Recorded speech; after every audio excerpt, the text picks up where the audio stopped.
भारत दुनिया की चौथी सबसे बड़ी इकोनॉमी बनने वाला है। इस लिस्ट में अमेरिका पहले और चीन दूसरे नंबर पर है। मौजूदा वक्त में देखा जाए तो भारत का सबसे बड़ा मुकाबला चीन से है। चीन पर भारत अपने कई अहम चीजों के लिए निर्भर है। देखा जाए तो बीते कुछ सालों में भारत और चीन के बीच व्यापार घाटा बढ़ता ही जा रहा है। यानी भारत चीन से जितने सामान आयात करता है उससे बेहद कम चीन को निर्यात करता है। साल 2024 में भारत का चीन के साथ व्यापार घाटा 48.5 बिलियन डॉलर था। इलेक्ट्रॉनिक में 20%, फार्मास्यूटिकल्स में 70% और ऑटोमोबाइल पार्ट्स पर 24% के लिए भारत अपने पड़ोसी देश चीन पर निर्भर है।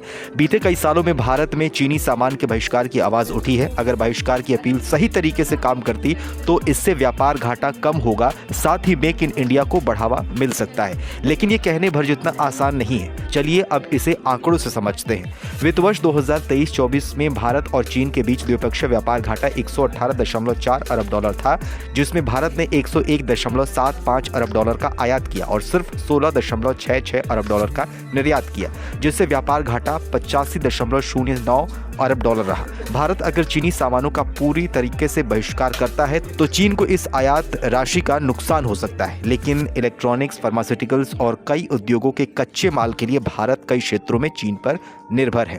गलवान में तनाव के दौरान चीनी सामानों के बहिष्कार की कैंपेन चली थी। इसके बाद 2020 में चीनी सामानों की बिक्री में 20 से 40% की कमी देखी गई, जिसमें चीन को अनुमानित 40,000 करोड़ रुपए का नुकसान हुआ। हाल के सालों में देखें तो वित्त वर्ष 2024-25 में भारत ने 113.45 बिलियन डॉलर के सामान का आयात किया, जो पिछले वित्त वर्ष में आयात किए गए 101.73 बिलियन डॉलर से 11.5% ज्यादा रहा।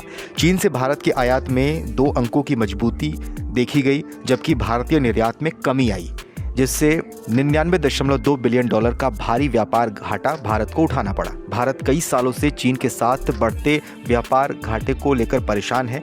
कोरोना से पहले 2019 से 20 में चीन के साथ भारत का व्यापार घाटा 48.65 बिलियन डॉलर था। वैश्विक आर्थिक मंदी के कारण 2020 से 21 में ये मामूली रूप से घटकर 44 बिलियन डॉलर रह गया था। इसके बाद से ये व्यापार घाटा लगातार बढ़ता ही जा रहा है। आंकड़ों से पता चलता है कि चीन के साथ भारत का व्यापार घाटा 2021 और 22 में 73.31 बिलियन डॉलर रहा, 2022-23 में 83.2 बिलियन डॉलर रहा और 2023-24 में 85.08 बिलियन डॉलर था। भारत मुख्य तौर पर चीन से इलेक्ट्रॉनिक सामान, computer hardware, telecom device, electronic machinery, plastic और मेडिकल प्रोडक्ट्स को इंपोर्ट करता है, जबकि भारत आयरन और मरीन प्रोडक्ट्स, पेट्रोलियम प्रोडक्ट्स, कार्बनिक केमिकल और मसाले चीन को निर्यात करता है। चीनी सामानों का बहिष्कार भारत की आत्मनिर्भरता को बढ़ा सकता है। एप्पल और टेस्ला जैसे ग्लोबल ब्रांड्स भारत में निवेश कर रहे हैं और इससे जाहिर है कि दुनिया के सामने भारत एक बेहतर विकल्प पेश कर सकता है। मौजूदा वक्त में भारत स्मार्टफोन का बहुत बड़ा बाजार है और इस पर चीन की निर्भरता कम करने के लिए स्वदेशी मोबाइल चिप को लेकर युद्ध स्तर पर भारत काम कर रहा है। भारत के इस कदम से स्मार्टफोन मार्केट को नए पंख मिल सकते हैं और दुनिया भर में इंडियन चिप वाले स्मार्टफोन अपनी छाप छोड़ सकते हैं। बजट में भी सेमीकंडक्टर पर काफी फोकस किया गया और इसका बजट इस साल बढ़ाकर 7,000 करोड़ रखा गया। हालांकि चीन सेमीकंडक्टर पर भारत से कई गुना ज्यादा 4 लाख करोड़ रुपए खर्च करता है। भारत तेजी से चीन के साथ अपने व्यापार घाटे को कम करने को लेकर काम कर रहा है।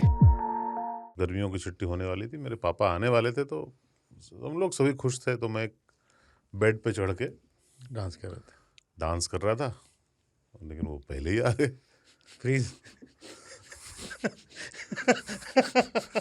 तो मैं उस समय तो कंटिन्यू नहीं कर सकता था, तो फ्रीज फ्रेम टाइप का हो गया। कसम पैदा कर